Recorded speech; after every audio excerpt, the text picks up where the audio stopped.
علی بھائی اگلا سوال ہے، چند دن قبل ہمارے پریزیڈنٹ جناب عارف علوی صاحب جو خود بھی ایک دیندار گھرانے سے تعلق رکھتے ہیں بلکہ مولانا مودودی رحمہ اللہ کے چاہنے اور ماننے والوں میں بھی شامل ہیں، بے شک انہوں نے جامعہ الازہر مصر والوں سے فتویٰ لیا ہے کہ کرونا وائرس کی وجہ سے وقتی طور پر مساجد میں ہونے والی نمازیں اور خصوصاً نماز جمعہ کی گیدرنگ کو سسپینڈ کیا جا سکتا ہے اور لوگ جمعہ کی بجائے اپنے اپنے گھروں میں نماز ظہر ہی ادا کر لیں، جبکہ دوسری طرف ہمارے پاکستانی علماء اس فتوے کو سپورٹ نہیں کر رہے ہیں۔ ایسی مشکل سچویشن میں ایک عام پاکستانی مسلمان کو کیا کرنا چاہیے؟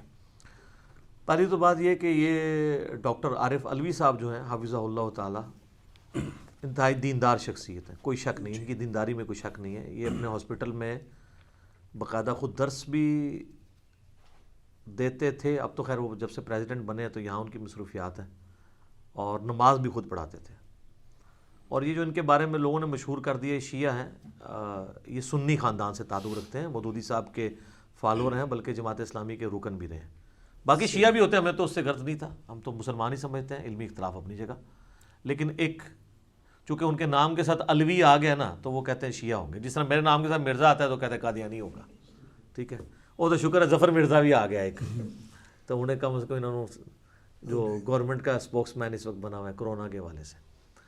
تو یہ جو الازہر یونیورسٹی کا فتویٰ ہے، الازہر یونیورسٹی اسلام کی سب سے قدیم یونیورسٹی ہے، 328 ہجری میں یہ فاطمی دور کے اندر بنائی گئی ہے، یعنی وہ بھی شیعہ کا دور تھا، فاطمی شیعہ تھے، تو اب یہ 1441 ہجری چل رہا ہے، آپ اندازہ لگا لیں آلموسٹ 1100 سال ہو چکے ہیں اس یونیورسٹی کو بنے ہوئے۔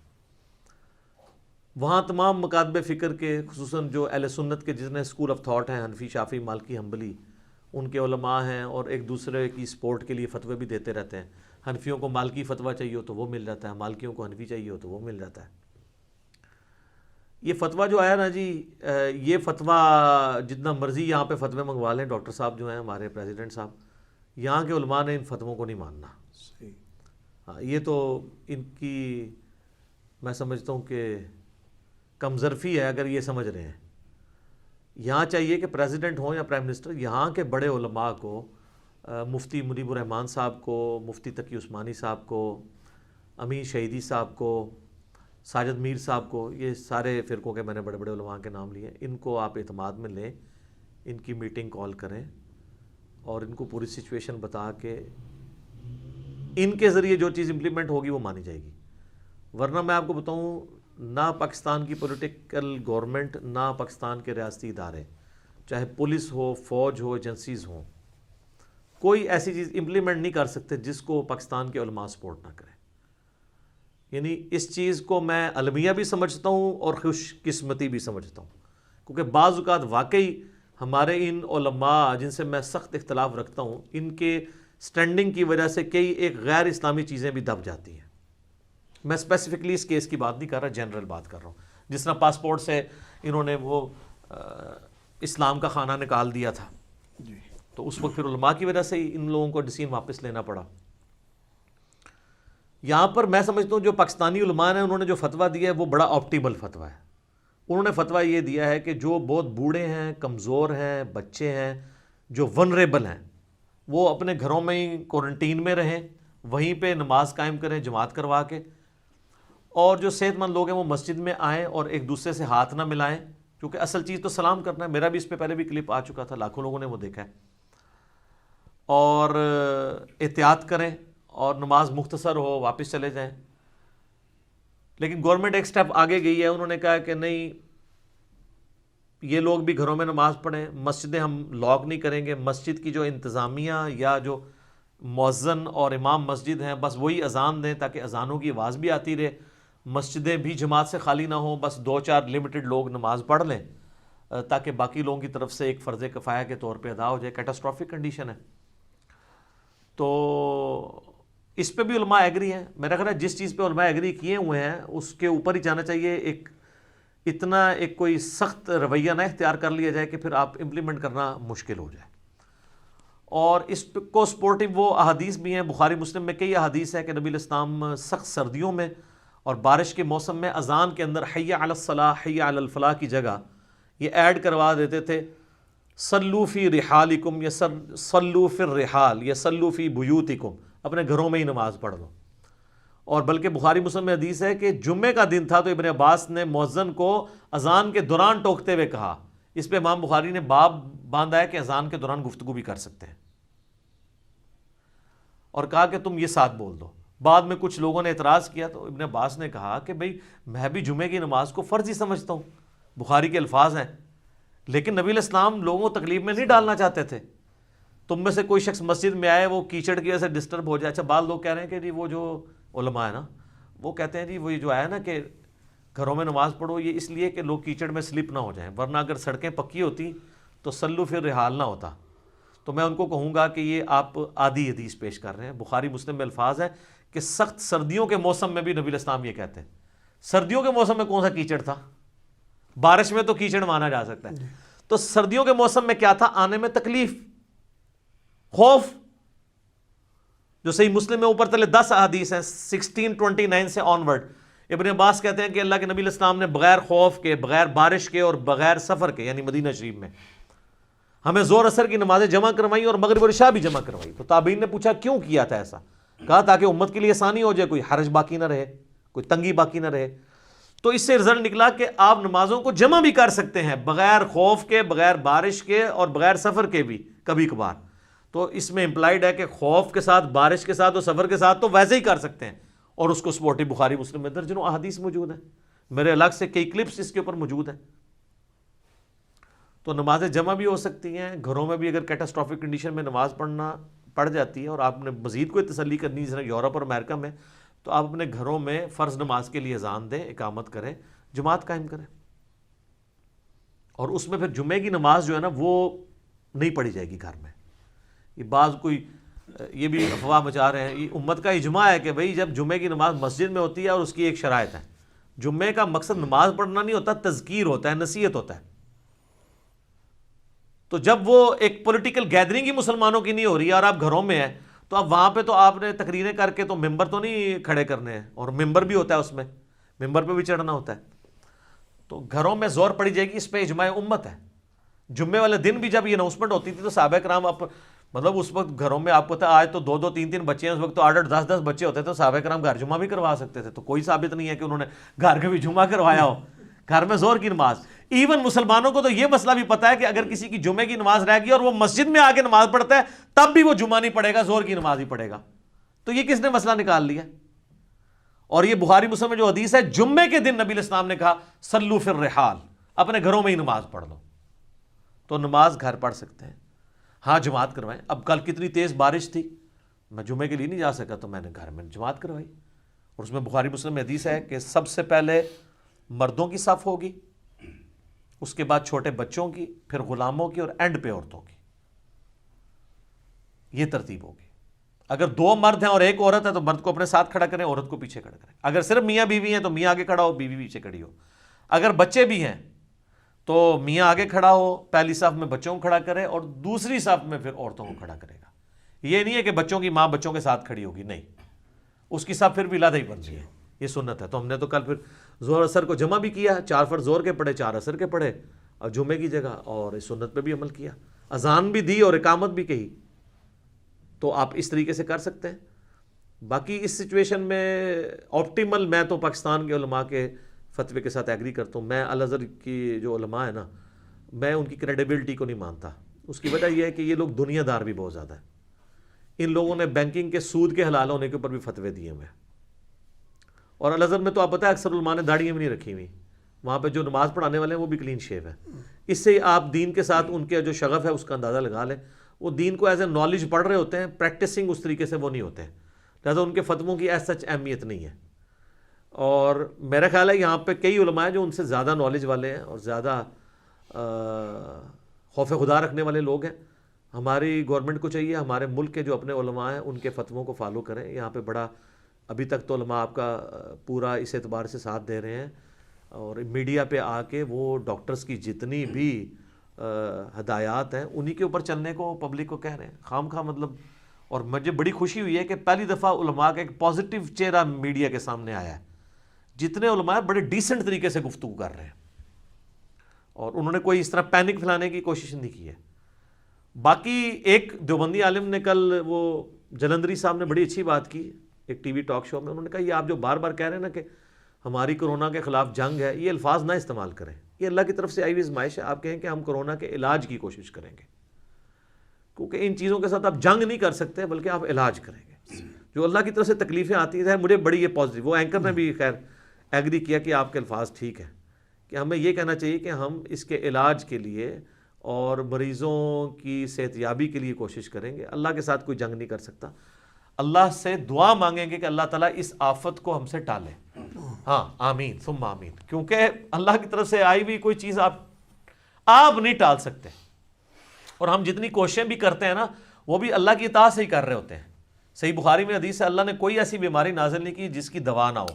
اور مسلم شریف میں حدیث ہے, جب بھی کسی بیماری کی دوا اس بیماری کے موافق ہوتی ہے تو اللہ کے اذن سے شفا ہو جاتی ہے. وہ اگر اس کا کوئی علاج بھی آ رہا ہے نا تو بھی اللہ کے اذن سے ہے. اور سر علاج تو آیا ہوا ہے, میں نے تو پہلے بھی آپ کو بتائی یہ چیز کہ صدیوں سے یہ زکام دنیا میں ایگزسٹ کرتے ہیں. 200 سے زیادہ وائرسز ہیں جو زکام پھیلاتے ہیں. اینٹی باڈیز ہمارے اس کا مقابلہ کرتے ہیں. آپ لوگوں کو ڈرا کے احتیاط ضرور دلوائیں, اتنا بھی نہ ڈرائیں کہ وہ ڈر کے ہی مر جائیں, قوت مدافعت ہی لوز کر جائیں, اپنی امیونٹی. تو یہ ہمارے اندر جو اللہ کے فضل سے اینٹی باڈیز ہیں, میں نے آپ کو ابھی یہ ڈاکٹر شمسی صاحب کا تو بیان ابھی آیا ہے, ان سے بہت پہلے میں نے آپ کو بتا دیا تھا کہ چائنا میں جو لوگ مریض ٹھیک ہوئے ہیں ان کا خون جو ہے وہ دوسرے مریضوں کو لگایا جا رہا ہے کہ ان کے اینٹی باڈیز وہاں پہ ٹرانسفر ہوں تاکہ وہ کرونا سے لڑ سکیں, اور اس سے بڑے لوگوں کو شفا ہوئی ہے. تو یہ اینٹی باڈیز کسی سائنٹسٹ نے بنائے ہیں؟ اللہ نے بنائے ہیں. اور یہ آج سے نہیں بنا رہا. ہمیں فلو کتنے عرصے سے ہو رہا ہے؟ مجھے تو آلموسٹ ہر سردیوں میں فلو ہو جاتا ہے. آج بھی دنیا میں ملیریا کے بعد سب سے زیادہ لوگ فلو سے مرتے ہیں, جو عام انفلوئنزا جسے کہا جاتا ہے. یہ بھی ایک وائرل ڈیزیز ہے. لیکن اس وقت جس طریقے سے پینک پھیلی ہے, چلیں اس کے ایک پازیٹیو رزلٹ بھی ہوا ہے کہ لوگ اللہ کی طرف مائل ہوئے ہیں. اور شکر ہے کہ سوشل میڈیا کے اوپر دعائیں شیئر ہو رہی ہیں, توبہ استغفار شیئر ہو رہا ہے, اور لیکچرز شیئر ہو رہے ہیں. تو یہ بڑا اچھا موقع ہے. میں کہتا ہوں یہ آپ کو گھر میں اللہ نے ایک نیچرل اعتکاف دے دی ہے. یہ کوارنٹین آپ کو نیچرل ملی ہے. گھروں میں بیٹھے قرآن ترجمے سے پڑھ لیں یار, اپنے ٹائم کو. لوگ اب عجیب میڈیا پہ بھی نا عجیب جی ٹائم گزارنے کے لیے آپ کون سی کتاب پڑھ رہے ہیں.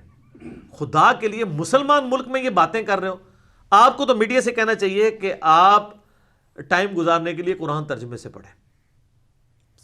وہ دکھا رہے ہیں کوئی جناب وہ تالیاں بجا رہا ہے, کوئی ورزش کر رہا ہے, کوئی جو ہے وہ میوزیکل انسٹرومنٹس بجا رہا ہے. ٹھیک ہے ورزش کریں آپ, ہمیں کوئی اعتراض نہیں ہے.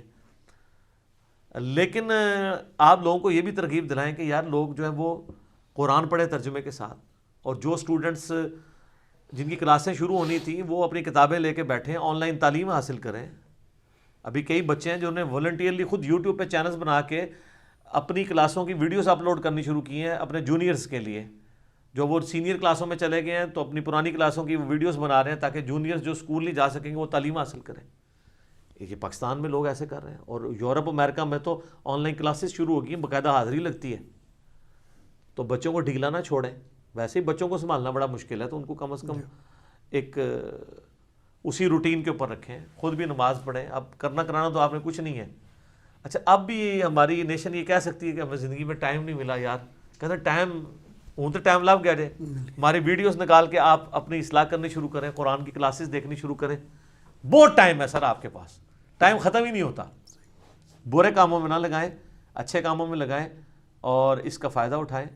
اور جو گورنمنٹس آپ کو رولز اور ریگولیشن بتا رہی ہے اس کو فالو کرنے کی کوشش کریں. اور ظاہر ہے کہ یہ ریویلڈ نالج وہی کے علم کو اور ایکوائرڈ نالج جو سائنس کے علم میں, یہ دونوں کو پیرلل میں لے کے چلنا ہے. تو انسان نے تجربات سے یہ چیز سیکھی ہے کہ جو ایپیڈیمک ڈیزیزز ہیں یہ ہوتی ہیں. میرے اس کے سپورٹو کی احادیث بھی آ چکی ہیں. صحیح بخاری میں حدیث ہے, نبی علیہ السلام فرمایا کوئی مرض ایپیڈیمک نہیں ہوتا, متعدی نہیں ہوتا, لیکن جزام کا جو مریض ہے, مجزوم نہیں مجزوم, کوڑ کا جو مریض ہے, اس سے ایسے بھاگو جیسے کہ تم شیر سے بھاگتے ہو. اور مسلم شریف میں حدیث ہے کہ بنو ثقیف سے ایک مجزوم شخص آیا جسے جزام کا مرض تھا. تو نبی علیہ السلام نے اس کی بیعت بھی باہر سے کہا کہ تیری بیعت ہوگی تو واپس چلا جا, ہاتھ نہیں اس کے ساتھ ملایا.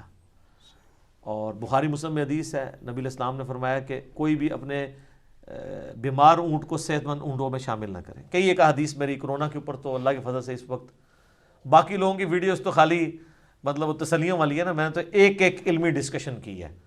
آپ یوٹیوب پہ جا کے لکھیں کرونا وائرس کی ریالٹی اور ساتھ لکھیں انجینئر محمد علی مرزا، تو میری ویڈیو شروع میں جو آ گئی تھی جب کرونا کا فتنہ یہاں پہ شروع بھی نہیں ہوا تھا، اس وقت ہی میری ویڈیو آ گئی تھی. آلموسٹ 7 لاکھ سے زیادہ لوگ وہ دیکھ چکے ہیں یوٹیوب پہ. 57 منٹ کی ویڈیو ہے. ایک ایک چیز میں نے سائنٹیفک چیزیں بھی اور وہی کی سپورٹیو قرآن سے، بخاری مسلم سے احادیث، ایک ایک کا نمبر نیچے ڈسپلے ہو کے ایک ایک چیز میں نے کلیئر کی ہے الحمدللہ. تو کئی ایک مسائل اس میں کلیئر ہیں. اس کے بعد 20 کوسچنز ریکارڈ ہوئے تھے، آج بھی میں نے کئی ایک چیزیں بتا دی. باقی یہ زیادہ پریشان ہونے کی ضرورت بھی نہیں ہے. یہ بھی اب اس میں کئی ایک باتیں ہیں جو یعنی میڈیا میں کرنے والوں کو مجرم سمجھا جاتا ہے. احتیاط اپنی جگہ ہے، لیکن اس کرونا کو پینک بھی نہ اس کا پھیلائیں. 200 سے زیادہ وائرسز ایسے ہیں جو پوری دنیا میں ہر سال زکام فلو پھیلا کے چلے جاتے ہیں. اور ہم میں سے میں آپ کو بتاؤں، میں پرسنلی اپنے کئی جاننے والوں کو جانتا ہوں جن کو 2-3 مہینے پہلے کرونا ہو کے جا چکا ہے. اٹلی کے رہنے والے ہمارے علاقوں میں بھی رہتے ہیں. وہ اب جب یہ مسئلہ چلا تو انہوں نے کہا اچھا یہ کرونا ہوا تھا ہمارے بچوں کو. ایک بچہ ہاسپٹل تک گیا، اس کو وہ نمونیا بگڑ گیا تو یہ وہ تو پھر پتہ چلا یہ ہو کے چلا بھی جاتا ہے. لیکن جہاں پہ یہ یعنی ابھی پہنچا نہیں ہے اور آپ کہیں گے ہو جائے گا تو ویسے ہی اگلے کی قوت مدافعت اور امیونٹی جاتی رہتی ہے. یہ تو یعنی سائنٹسٹ خود مانتے ہیں کہ کوبرا سانپ کے کاٹنے سے لوگ اتنے نہیں مرتے ہیں جتنے سانپ کے ڈر کی وجہ سے. کئی تو ایسے سانپ ہیں جن کے زہر جو ہے جان لیوا نہیں ہے، ان کے کاٹنے سے بھی لوگ مر گئے ہیں. اور کئی لوگوں کو کوبرا کاٹا اور نہیں مرے. وہ کانفیڈنٹ ہیں جو لوگ کوبرے کے ساتھ یہ کرنے والے لوگ ہیں. کئی لوگوں کی لائیو ویڈیوز بنی ہوئی ہیں کہ ان کو کوبرا کاٹا ہے تو انہوں نے کہا جی ٹھیک ہے 40 منٹس لیفٹ، وہ کاؤنٹ ڈاؤن شروع کر دیتے ہیں. وہاں جا کے اینٹی وینم لگا، ٹھیک ہو گیا. تو جڑے لوگ پہلے ہی مرے ہوئے ہوتے 40 منٹ کے 40 سیکنڈ ہی مر جائیں گے خوف کی وجہ سے. احتیاط ضرور کریں. یعنی یہ افراط و تفریط نہیں ہونا چاہیے. یہ 2 ایکسٹریمز ہیں، ایک طرف بے احتیاطی اور یہ احتیاطیں سر اس کے بغیر بھی ہیں. آپ کو اسلام نے یہ احتیاط بتائی ہے کہ آپ نے ہاتھ دھو کے کھانا کھانا ہے، اس کے بعد ہاتھوں کو پوچھنا بھی نہیں ہے. اور سر میں نے یہ عرض کیا یہ جو آئے دن آپ کو کہہ رہے ہیں 20 سیکنڈ تک صابن سے دھوتے رہیں. اس سے اگلی بات یہ ہے کہ 20 سیکنڈ دھونے کے بعد جب ہاتھ صاف ہو گئے پھر آپ انہی ہاتھوں سے جب اس نل کو بند کر رہے ہیں تو جو نل کے ہینڈل کے اوپر جراثیم تھے وہ پھر آپ نے دوبارہ لے لیے ہیں. تو آپ یہ بتایا کریں کہ 20 منٹ تک ہاتھ دھوئیں اور 10 سیکنڈ تک وہ بھی دھوئیں تاکہ ٹنکی خالی ہو جائے تھوڑی. کچھ اللہ نے بھی توکل کرو اور کسی خاص حد تک ہم احتیاط کر سکتے ہیں. اور میں نے آپ کو بار بار وہ وظائف بتائے ہیں کہ آخری 3 صورتیں صبح و شام 3 دفعہ پڑھ لیں، اپنے جسم پہ دم کر لیں.